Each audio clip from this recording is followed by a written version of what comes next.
Hello, everyone. Welcome to our Juneteenth NYC Lunch and Learn. We are out in our third week. We're in our third week, right? Of our Lunch and Learn. This has been really amazing. We're really excited to be hosting and being in this space with you all and just continue to bring some dynamic stuff as we step into the space of Juneteenth 2022. Today, we have someone that will be joining us that you all are very aware of and know and love. She has been my partner in this process over the last couple of years, and very excited because she started out as my coach. And now we are my sister, myself, in so many things. And I appreciate and love on her as she does on me. So we hold each other in very high esteem, and that is a great place to be with someone who can share their woes and their glows with you at the same time and still hold you accountable. That's something I've always struggled with, having someone who will hold me accountable. And so I really appreciate her for that. So I know you're like, is this the same person? Yes, it's the same person. So I'm going to bring up uh, Jaimie Mone't, aka the High Healer. Hey, Hey, hey, sis. hey, hey, friend. How Hey. you doing? I am good. I'm great. Thank you so much for that warm introduction. And I do have to add that although I started out as your coach, I have been calling you lately my mentor. I don't know if I told you that, but if you didn't know, now you Uh, know. the roles are switched. And I'm sure they'll switch Listen. again as we continue to go on this journey of life. That's the truth. Hey, Sister Eugenia, one of our sisters in the audience. Thanks for joining us. Happy Hello. belated birthday. Yes. So I want to tell a little bit about who you are because there's some Jews in here as well. So Jaimie, the founder of Mone't Martin Designs, aka the High Healer. I just like saying your name, the High Healer, as has been led on her path of spiritual healing and mindfulness coaching. She also does some dope jewelry making that I'm always excited to be wearing. And everyone's always asking me, where did I get that? So I only wear it on special occasions.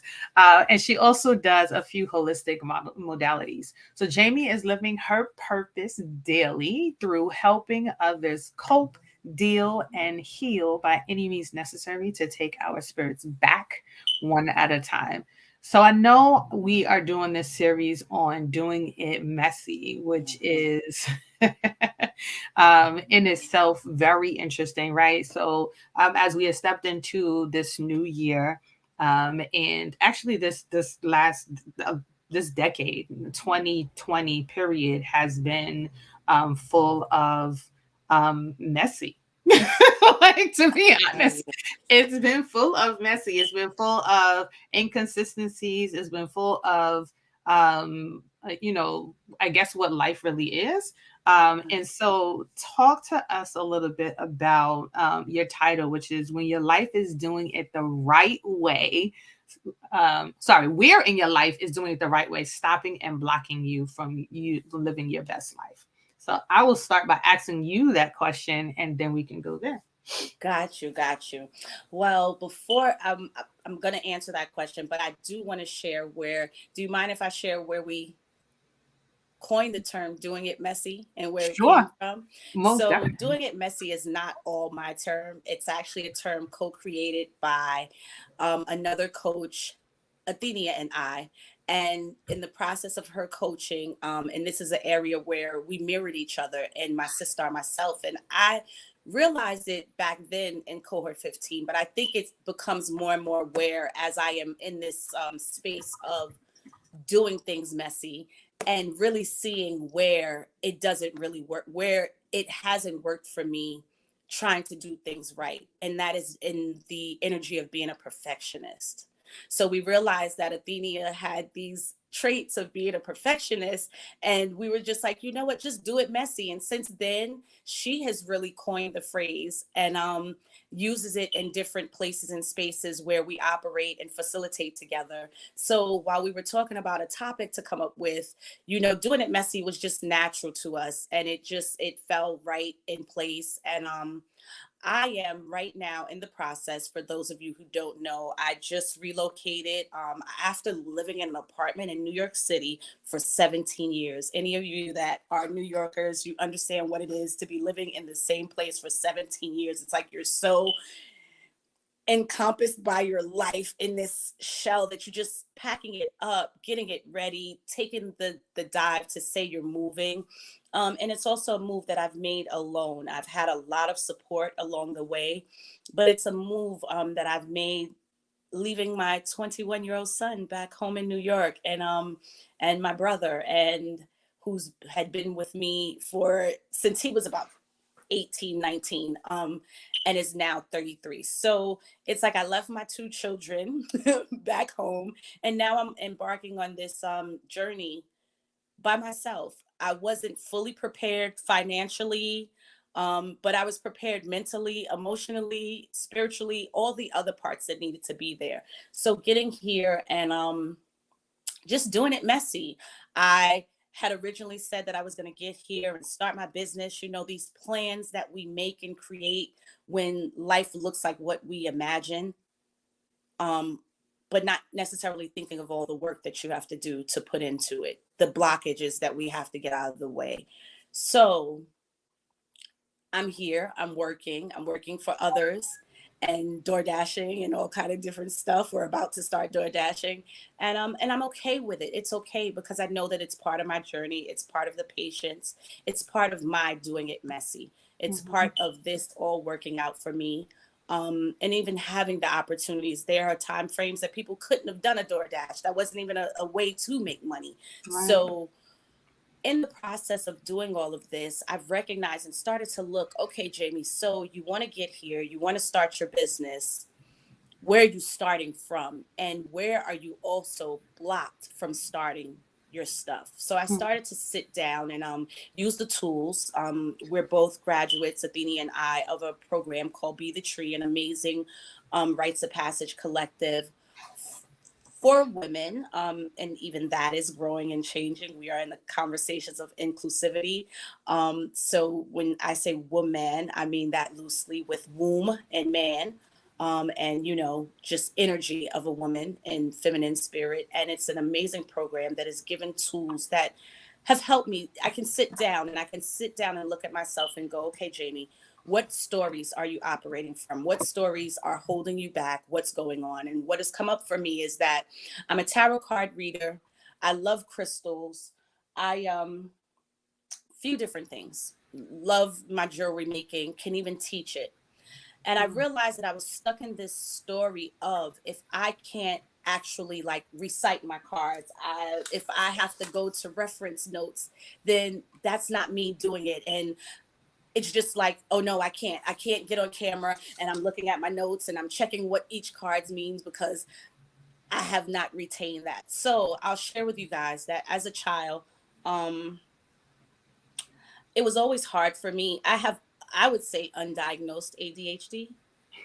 I was never able, and I know it sounds crazy, it sounds funny, but I have done a lot of reading on it and like the different symptoms and how it shows up. And when I look back across my life, it's almost like definitely dead on.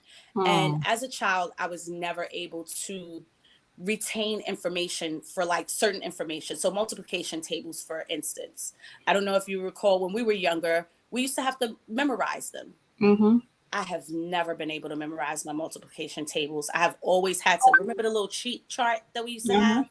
I always kept one of those in the back of my book, in my notebook. I would try to pull it out when, like, try to look at it like I could try to memorize it. I just really didn't have a knack for retaining information in that way, like reading it and it just staying there. For me, it's all about repetition. I've realized I've cheated myself in actually having that repetition with the tarot cards because of this blockage. I'm telling myself that I'm no good at it, all of the other different things. Or, but what I do know is that I have read for multiple people in my life, more than 20 at this point, and I've had no one tell me that the message was not for them, Right, right, that they have not gotten anything out of it.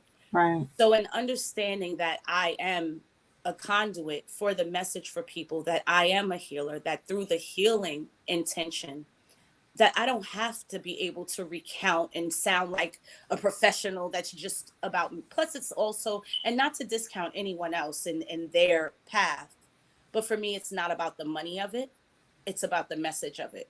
Mm, So, how the message is relayed is not always up to me. And not only am I cheating myself, but I'm cheating others from receiving whatever message may be brought through me, that I may be their divine conduit for that message per se. So yeah, that's what's come up for me. That is one major area that is definitely an area where doing it right is not working for me. so, talk to us a little bit about where you think that stems from in your life, because I know for me it definitely stems from my grandmother. And I know in our program in Be the Tree we talk about, the crone and the maiden, and even though I'm not in that area, which is our elders, they play a heavy influence. And it's funny, but this year I've also seen how they have played an influence on other members of my family in this level of perfection, and Mm. how, um, yeah. So I, So in other words, how it shows up like a generational thing, sort of. yeah. Got you. Like one of our patterns. So, So where do you think it? Where are you finding that is stemming from, or so the who? doing it right part, I must say for me, I think it's always just been a part of my good girl syndrome, Hmm. a part of my perfectionist syndrome, and the part that just growing up I was always looking for my mother's praise on things, eh, moving forward, not necessarily understanding that she was busy, had a lot on her plate, and a lot that she had already gone through, with losing my Hmm. dad and being married and all of this by 24. Hmm. In retrospect, I'm understanding that that just wasn't her focus. Her focus was raising me, keeping a roof over my head, keeping clothes on my back, which all of this she did amazingly. So that focus in that time on always praising a child is not always there for a parent, maybe they're not in a space emotionally, mentally, spiritually, all that good stuff.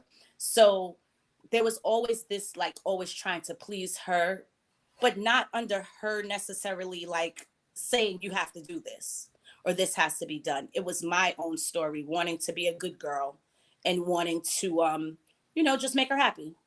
Hmm. Yeah, I think that that's really where it started for me, because my nana, who was I was very very close to, really let me just be for the most part.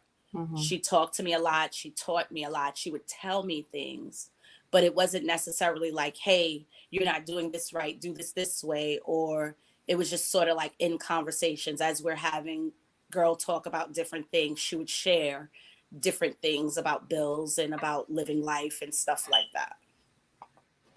Yeah. So I heard a little bit else came up in there with me as well. People pleaser. yeah, The, the I was people. about to go right there. I was about to say, so where else does that show up in your life where you feel like you need to change who you are, to adjust to who's around you? And it's funny because we've been talking about this as of recently, where um having space, being in a area where you have more space, Mhm. and so you're able to identify yourself more because you're not in a space of trying to, I guess, appease somebody who's around you. It's so funny because I heard the space room to grow, Mm, and I've never really seen it in that literal sense, and that's really where I do feel like I am right now. Um, so the people pleaser in me has left, I would say, has kind of left the building. But what happens in that space is like many things when we're going through transformations, healing, growing, stretching, expanding ourselves, you have to be sure that you're replacing it with healthy ways of being. Yeah, Like yeah, the last thing we want to do is heal one area but become toxic in another area. makes sense.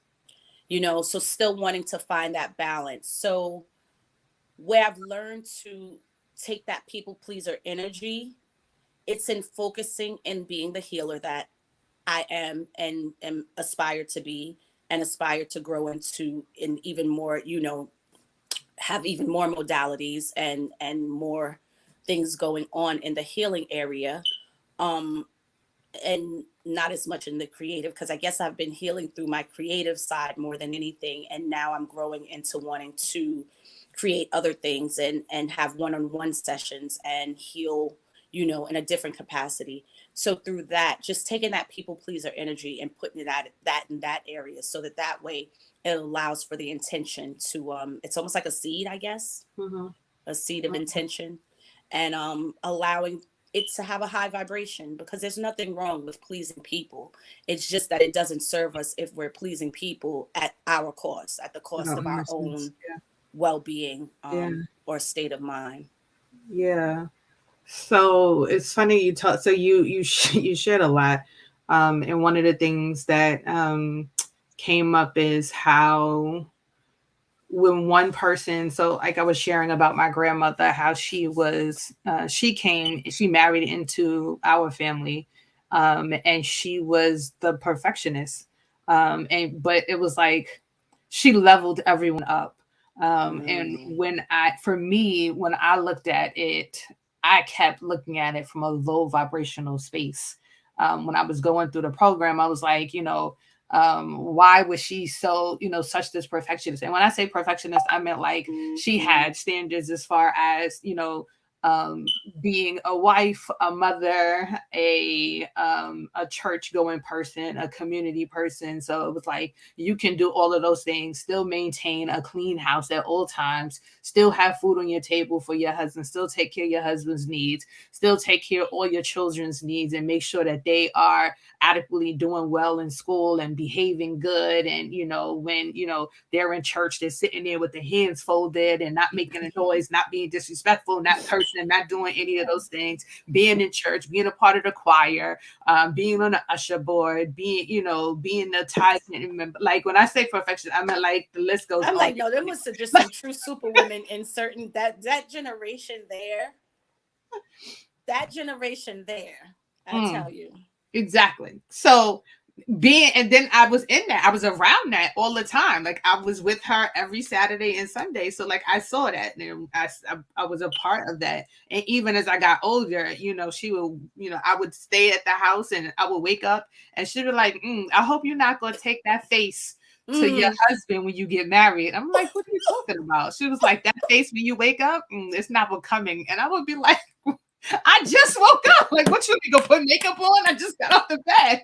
Like, I never brushed my teeth yet. And she was like, She like, no, yeah. you gotta learn how to go to bed. That's what you gotta learn to do. Not that you just woke up. She It's how you went to bed. Did you go to bed? She must have went to bed okay. with a little light Exactly. gloss and So like that you could wake up all greased out. No, no. Mm-mm. she was So she was one of the ladies that had a half an hour in the bathroom before she went to bed, probably. But you know what? all the It's way. amazing. They got it all done. They did. They did. Perfect And figure. Like my husband looked at him, looked at my grandmother, and he was like, "If you gonna look like that when you turn 70, I am glad to marry you. I will gladly I love marry you it. because I would marry your grandmother. She looks so good." And so but when you hear things like that, it's like, okay, well, that is in unintentionally it becomes the standard that you want to now look for, Yes. because you're like, oh well, this Hmm. is what you are expecting, right? You're Hmm. expecting all of the things that now she has presented. And so now both my grandmother and grandfather have, moved on, and now are our ancestors. And so more stuff. So now I'm like, okay, well, asking people, so how did Mary, that's my grandma's name, like how did Mary Lewis, like where did she fit for you? Like how was your relationship with her? Like what was she like? Like I want to know the other side, because I would always knew her as, you know, being this authoritarian figure. So as I got older was when she was starting to, you know, to leave us.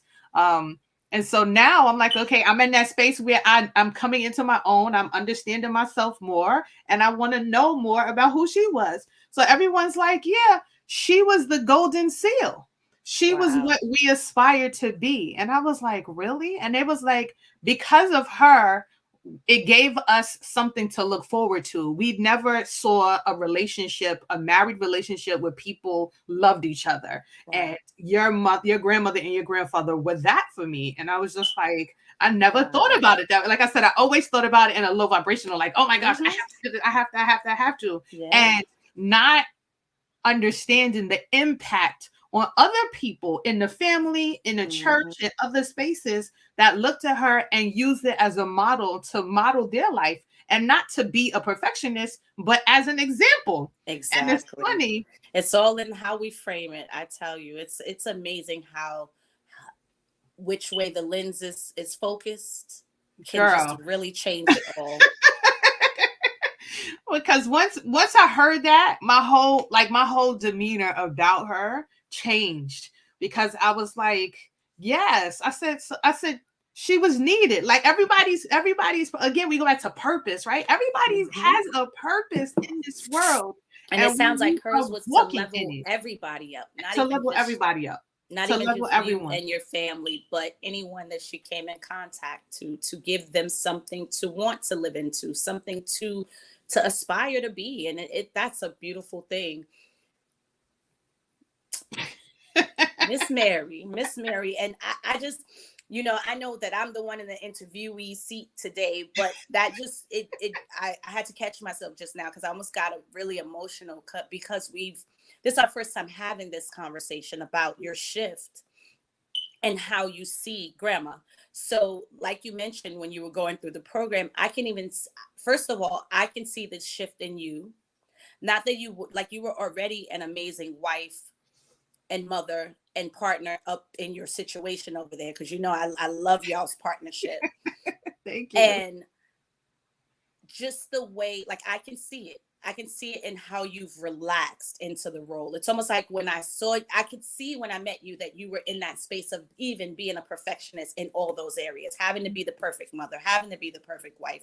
Whereas now I just see you being a partner and allowing yourself to have a partner. Yeah. That's and I think you know, and in speaking to other women, that is always the scenario. I feel like it's always like this, and I feel like COVID was the prime example, because it was like, wow, you know, we got our spouses finally got the opportunity to be at home with us and see all of the stuff that we go through, and they either were like, sis, how are you doing all of this, or they were like, yeah, I'm gonna go back to work so you can continue to maintain this, because this is too much for me. Cause like I like it better over there. Like I like to go clock in over there. Right. Not being know how you doing it over here. I'll tell you, that was me for COVID. I did not want to do that messy. I was so grateful that my child had just graduated high school in 2018. I was so grateful. I tell you, the last 5 years have taught me about gratefulness and about doing it messy, and being grateful for the messy. Yeah. And even the gratefulness for me, right? We're here on this Juneteenth platform, and this is where it all started for me, like that being messy piece. Like that was the doing it messy. Like that was the initial doing it messy for me, because God told me, he was like, you need to do Juneteenth. I was done. I was like, after That's year what 10, I was about to say, Athenia. Could you imagine the impact that would not have been made? Happen. Like, first of all, you know, and I don't ever hesitate to share that through this platform, through you, which is how you were pinned, my mentor, I've grown so much. This is part of what helps me get to what's stopping and blocking me. This is showing up to this space and being a part of this this. I just couldn't imagine what would have happened if you had said, you know what, this COVID thing, this whole thinking about going virtual and how to figure it out. And not only that, if anyone is on today that was with us, the first year, what was that? 2020. 2020 that Mm-hmm. Athenia actually went virtual with this program. That was my first time having the pleasure of being involved. But the change, the growth of the actual program to the next year, to what I know that we're working on now. I just couldn't imagine. Like, you're impacting so many people, and it's space for so many people to grow from this. And not to mention, we're still, so I'm just going to do a little Juneteenth plug and let them know how our marketing team is growing so amazingly. So I can only imagine where marketing is going to grow to over the next year. Definitely. But folks, please know that we have all types of things going on. She's given me another opportunity to do it messy, and I'm showing up to meetings with major organizations that are employing Athenia, that are putting Athenia in place to actually curate their Juneteenth. So this is only the beginning. So in other words, if you're an organization out there that wants us to do it messy for you, our version of messy, which is taking care of you, getting all your needs. Messy means, what does messy mean? Messy means transparency. Messy means rescheduling meetings. Messy means things coming up in real life happening. Messy means at the end of it all, it gets done. It's completed. Yes, right, Shauna? Go, Athenia. She out here popping cherries and whatnot, Shauna. Right, Shauna? She has officially and always been my mentor and business cherry popper over here. My hosting cherry popper, like, yeah, you're gonna host. Yeah, you got this. So doing it messy. Doing it messy has landed us right here in front of you guys today. I'm like, what else can I think of doing it messy? So the move itself, doing it messy. What has been the doing it messy that I've learned in the move? So I learned that in order to make one trip in a U-Haul from New York to Atlanta was $2,400. And that was something I just refused to. First of all, it was overwhelming to pack up my whole apartment and to imagine loading it into one truck and moving it into a new place all in one shot. So I actually have made a series of trips back home, with one more having to be made. I'm going to make in April for my best friend's birthday. If anybody's out there watching, don't tell her, because I'm surprising all my friends. So Christine and Shamika, if you're on here, please.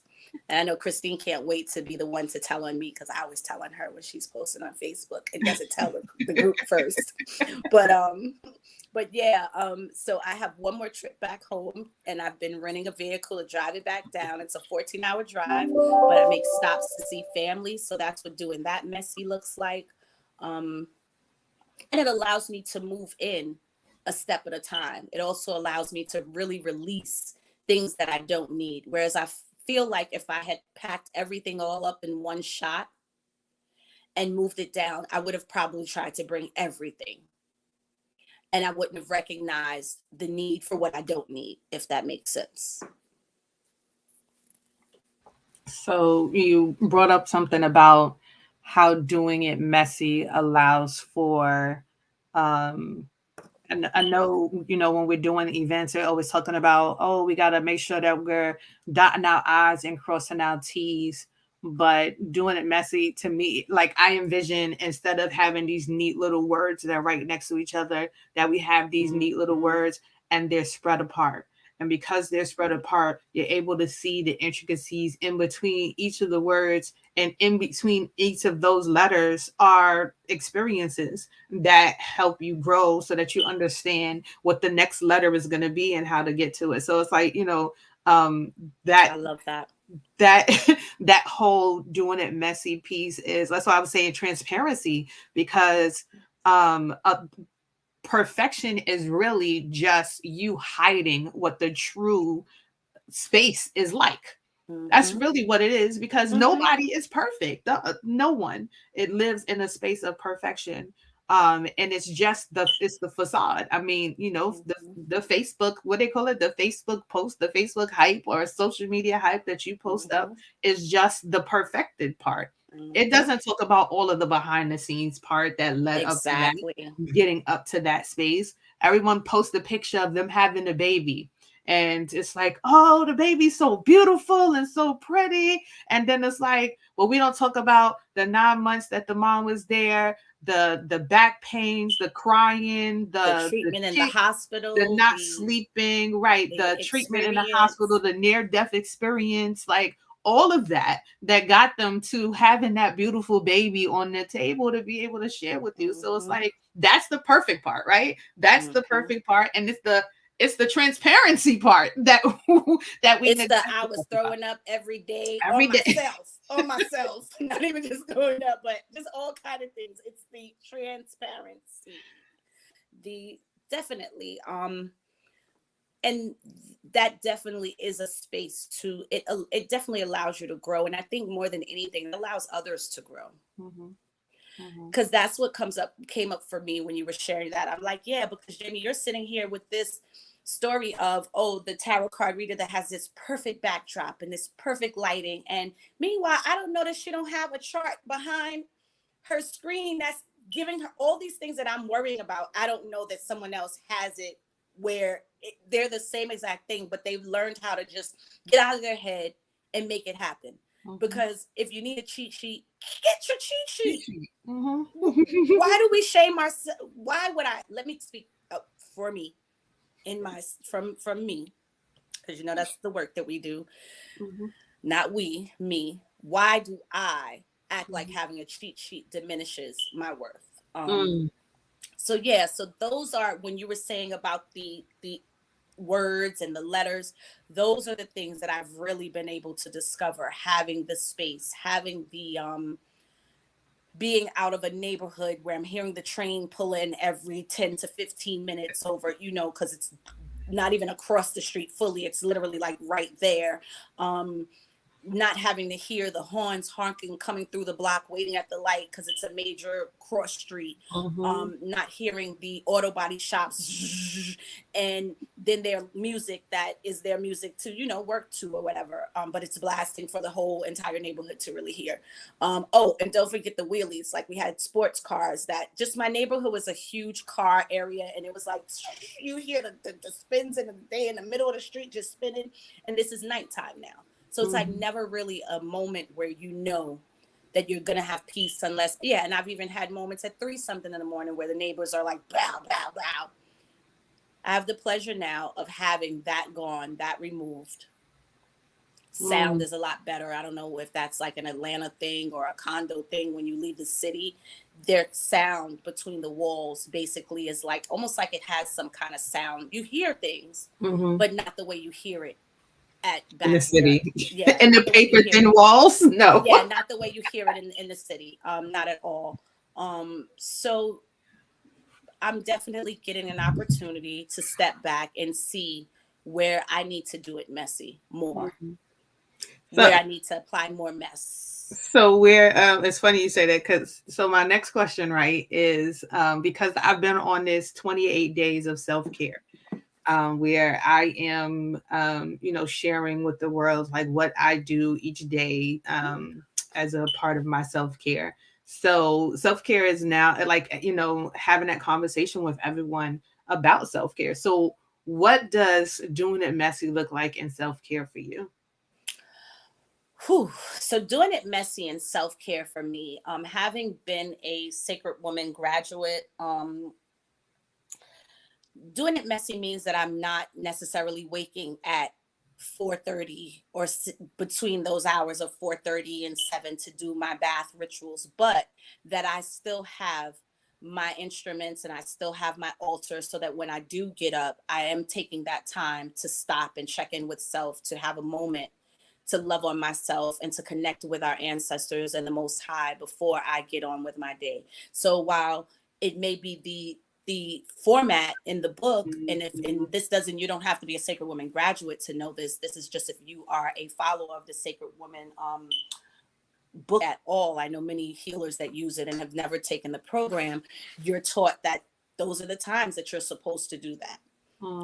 But what I also love that Queen Afua taught me in the program is that you meet yourself where you are. You know, when I took the program, I was in this space that I didn't take the program for many years because I was like, I live in this apartment and so many people, I'm not taking a bath in there. I can't do spiritual baths there. Meanwhile, story I created, stories we live from. I end up taking the program, and one of the things she immediately shares is that we're in New York City. She knows, well, a lot of us were in New York City. We were actually all over the place because it was virtual. And she's like, a lot of people are in New York City, apartment living. Everyone doesn't even have a bath tub. So let's start there. Right. So how can you beat yourself up for not being able to do that part when you don't have a bathtub? So just I would say that it's not about what you're actually doing. It's about how you do it, if that makes sense. Yeah. What you're putting in place. Like, because we all have different schedules. We have different times. We have different things that are our idea of self-care. So I would say, like, for anyone who is wondering, how do you even identify and get to what your self-care needs are? Because I know that's been part of my journey too, is trying different things. If you're interested in something, first of all, if it grabs your attention, try it. I would say number one. Number two, if it doesn't fit, you don't have to keep it. And then number three, as long as it's something that makes you feel good, that is self-care. That right there. That right there. I think we miss the mark on that one so much. What we're doing that makes us feel good and allowing us more times like that, to be able to live in that space. Like I shared, everyone is always talking about, oh, wine, wine, wine. And I'm like, I've been on a journey of no alcohol for the last 4 years. And so I love the whole nostalgia of having a wine glass. So it's like, well, why not create something that makes me feel good? Like when I have a smoothie and I'm able to regulate my body and I'm like, oh, I went to the bathroom. Like that makes me feel good because I Oh feel my like God, I Magic am would love that right doing. now. But yes. Yes.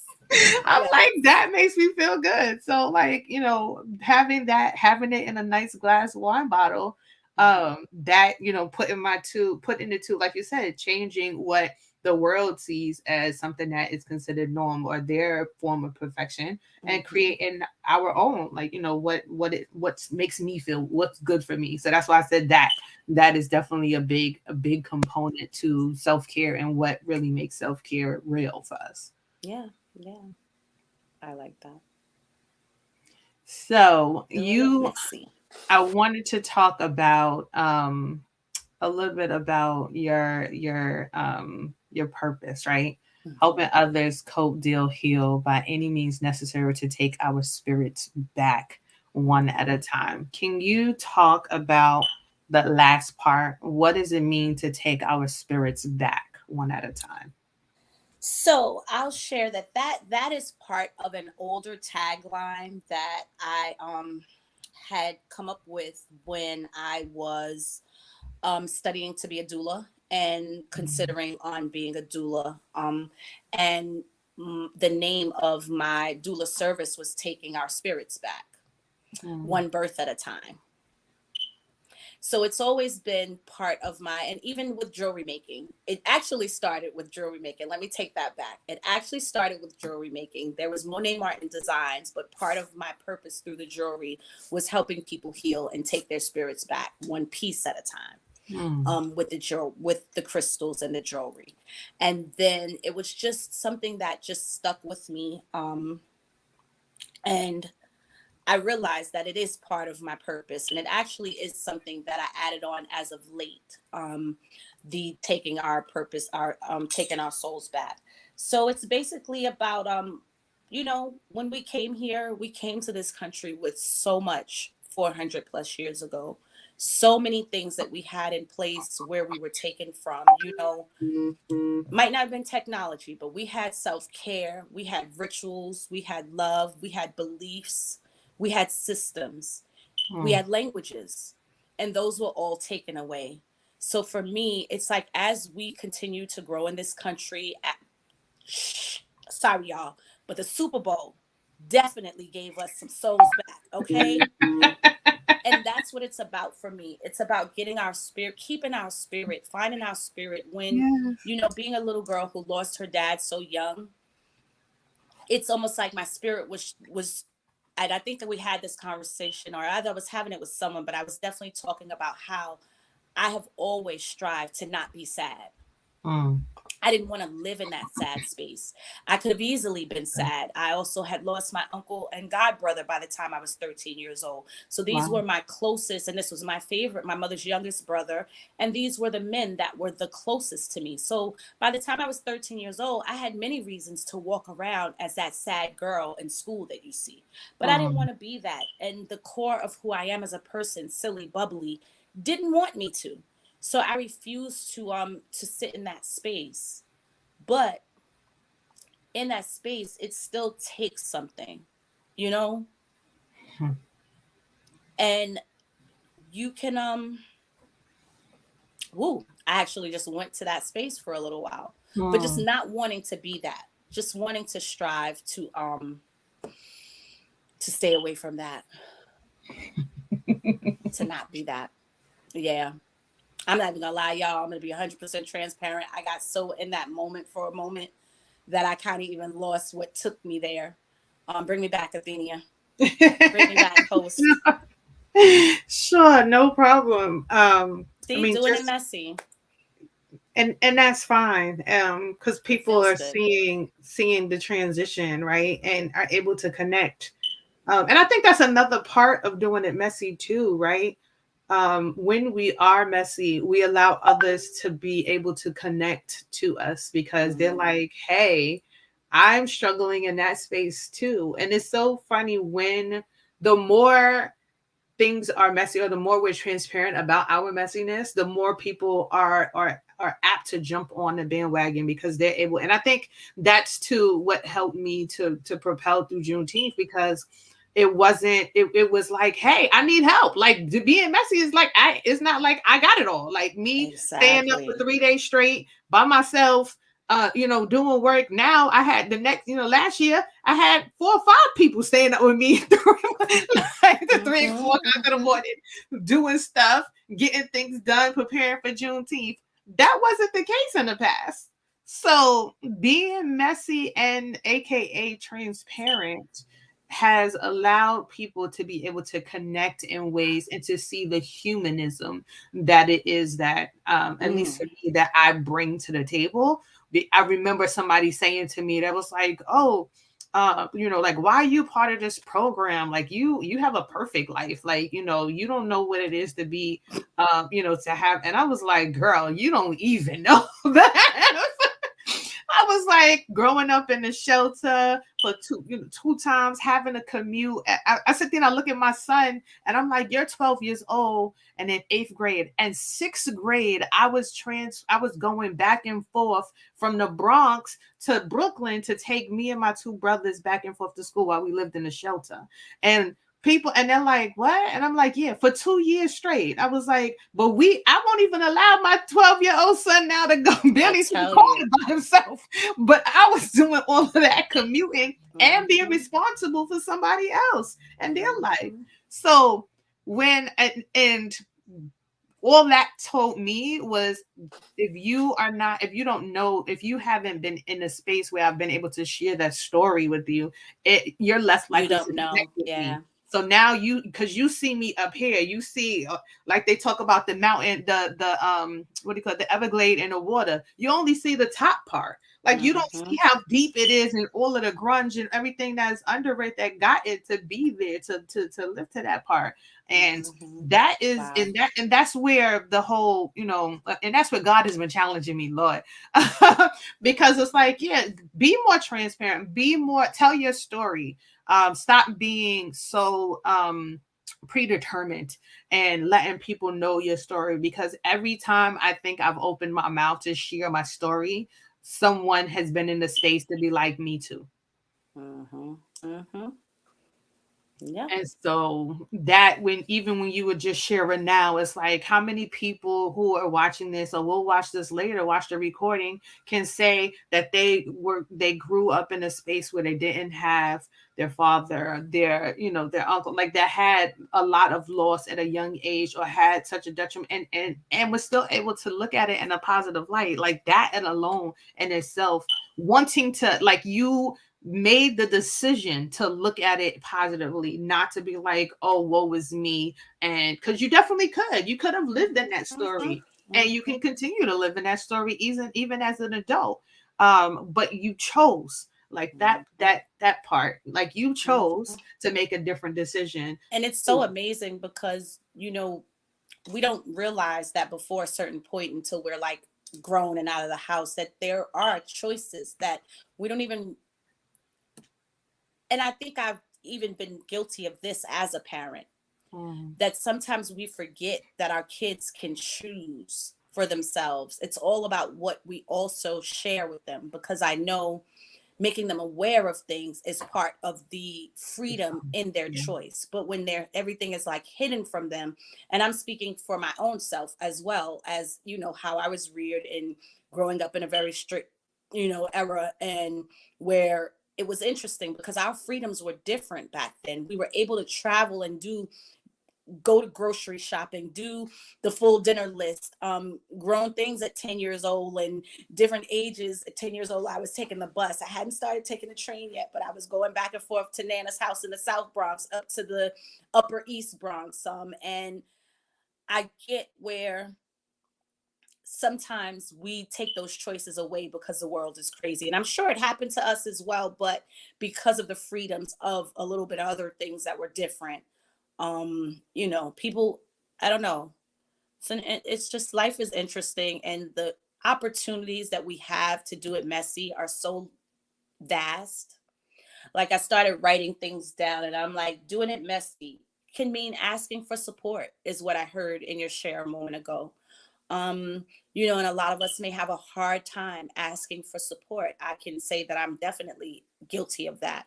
And it's not so much as that it's the hard time asking for support. It's in the recognizing that I actually need the support, and then identifying where I need the support. So, in the area of support, I would offer that if you need support, please don't ever be afraid to lean on your networks, on your people, on your friends, on your mates. Ask, identify, figure out where it is that you need the support, identify what support it is that you need, and then don't be afraid to just ask for it, because we never know what it'll open up the expansion for when we ask for support. Because I do know that Athenia asked for support for that Juneteenth, and look at where it is today.